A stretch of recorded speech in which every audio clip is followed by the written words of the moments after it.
Welcome to this month's Church Growth Minute. I'm Brother Tim Massengale, and there is a passion today about churches growing. And I guess I've been working for about 40 plus years with pastors in the area of church growth. And I've been able to observe a few things, positive, negatives about churches and their desire to grow. And I've come to the firm conclusion that church growth probably has more to do with attitude than it has to do with a process. And so by the difference, I mean it's not a formula. It's just not do this and do that and then add this element to it and you're suddenly going to grow. I wish it were that easy, but it's just not. Sometimes pastors will press me for that, that secret program or that unique approach that will make their church grow. And usually they're somewhat taken back by my emphasis upon what I just consider the basics. One of those is a solid team ministry approach that would be well organized and well managed. And you want to have, in addition to a team ministry approach, now when I talk about team ministry, I'm talking about having an annual planning retreat and having those leaders or ministers hand in a departmental one-year plan and meeting with them each month at a monthly planning council and tagging in with them regularly on weekly tag-ins and so on.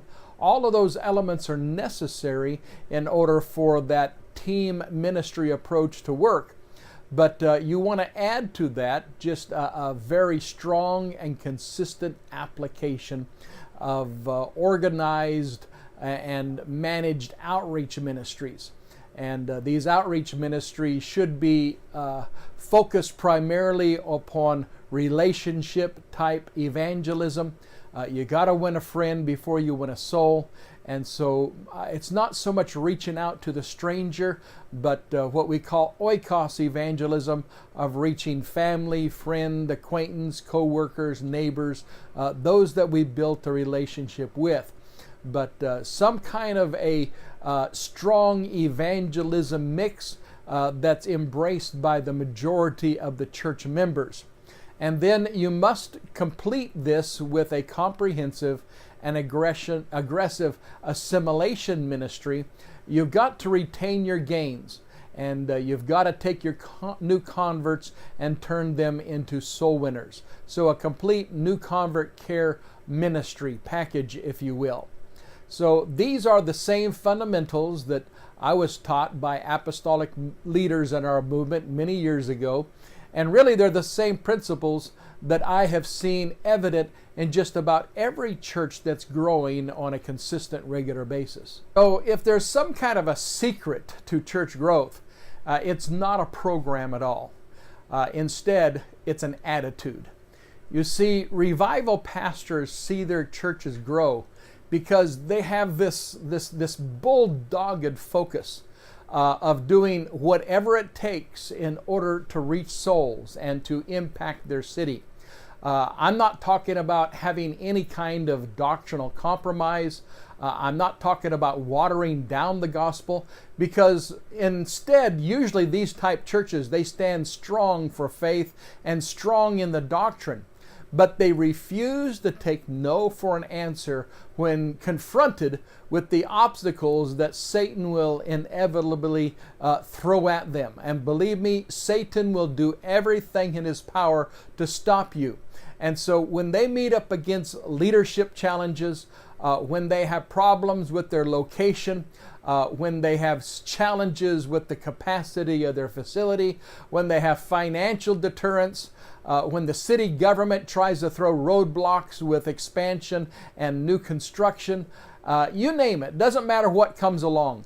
They meet every single barrier with a confidence that God can solve any and every problem that they have.